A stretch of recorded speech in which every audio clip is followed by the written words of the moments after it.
Ključ kardiološke rehabilitacije je timski rad.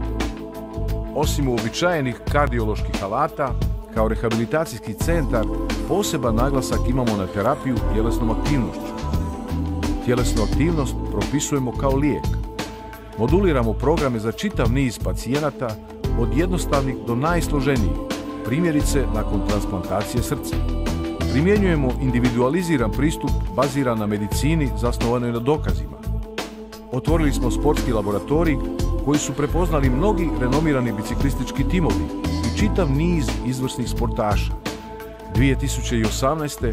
pokrenuli smo projekt na temu aktivnosti i prevencije sa Sveučilištem u Rijeci, te trenutno radimo na inovativnom web portalu koji će pozitivno odjeknuti u struci i znanstvenoj zajednici.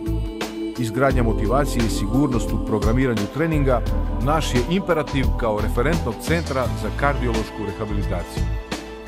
U suradnji s lokalnom zajednicom otvaramo osmišljene i intenzitetom definirane pješačke staze koje pacijentima, građanima i gostima osiguravaju pouzdan i siguran dnevni ili tjedni trening.